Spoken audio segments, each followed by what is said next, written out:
What's up mga kadikit? Ngayon, tayong electric pa sa likod yan. Narinig nyo na maingay. Patay mo. Dito rin.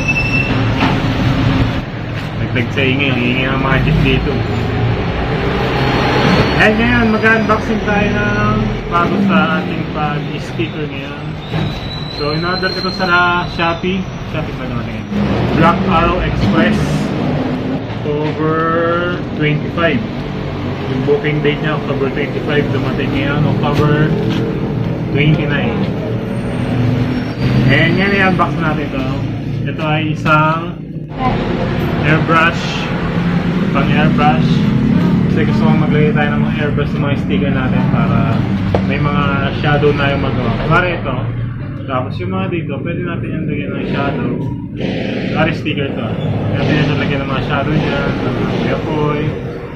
Pero saka na yung mga shadow muna kasi di pa mag-airbrush natin. So ngayon, buksan natin ito. 3, 2, 1! Ito nga pala yung nagkakalaga ng 1,920 kasama na yung shipping fee niya. So okay naman yung packaging niya. Pero ba't ganun yung mga ano niya, parang wala ng hangin. So ayun, made in China. So China muna kasi pa lang naman ito eh. Practice pa lang naman ito ng paggawa ko. So hindi pa naman talaga ito pinaka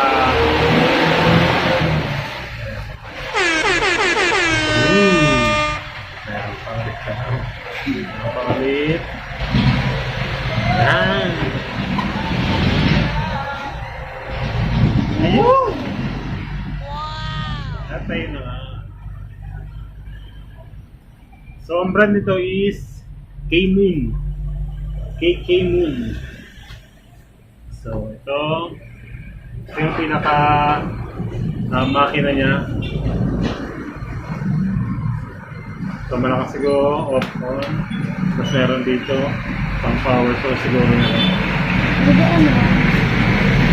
Makina niya, pinaka airbrush compressor. So syempre, kasama niya itong power supply na magko-convert sa 220, 12 volts to 220 kasi nga diba 12 volts lang to. Siyempre sasaksak mo dito magiging 220. Ito naman, hindi ko alam kung ano to. Ano dito? Ano yung pinaka natin? Airbrush natin. So yan. Ganyan tayo ngayon.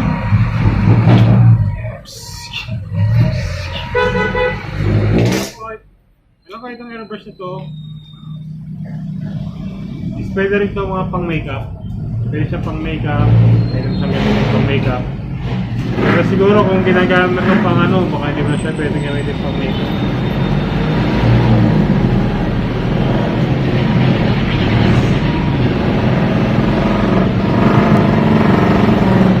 Ay, needle niya. Sobrang liit. Sobrang liit ng needle. Pwede ka siyang pwede ka niyang tusukin.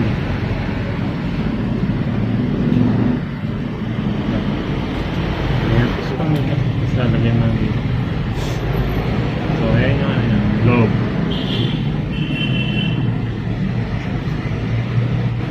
Cost niya mga 1 meter ang haba. So, pwede na rin.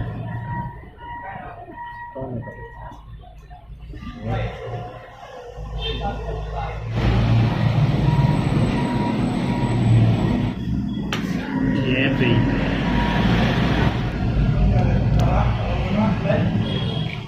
Hindi siya susuko. Air filter 2. Ito pala manual.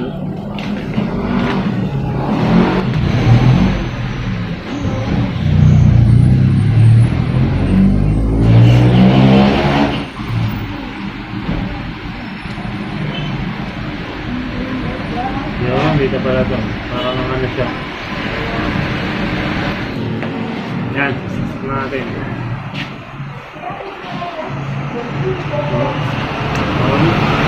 Ayan, gumagana siya. Nagpa-vibrate siya. So, tingnan natin kung may ano pa sa hangin. Yan.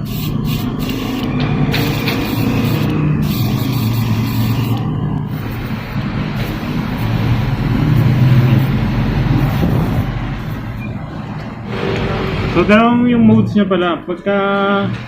ito kasi sabi sa dual action daw to eh. So, pwede mo siyang pindutin.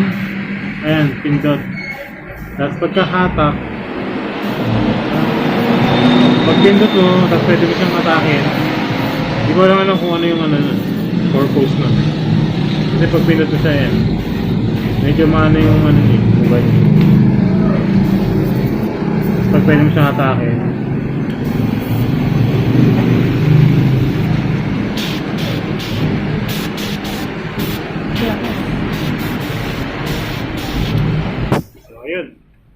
and mamaya, titestingin na rin natin ito.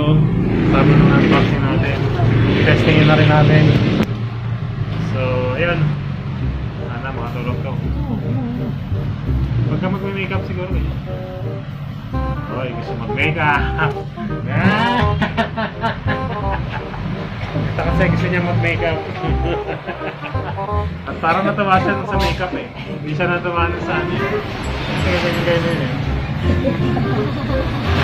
Tapos pag magkalagay ka ng eyeshadow, tapos foundation, lipstick.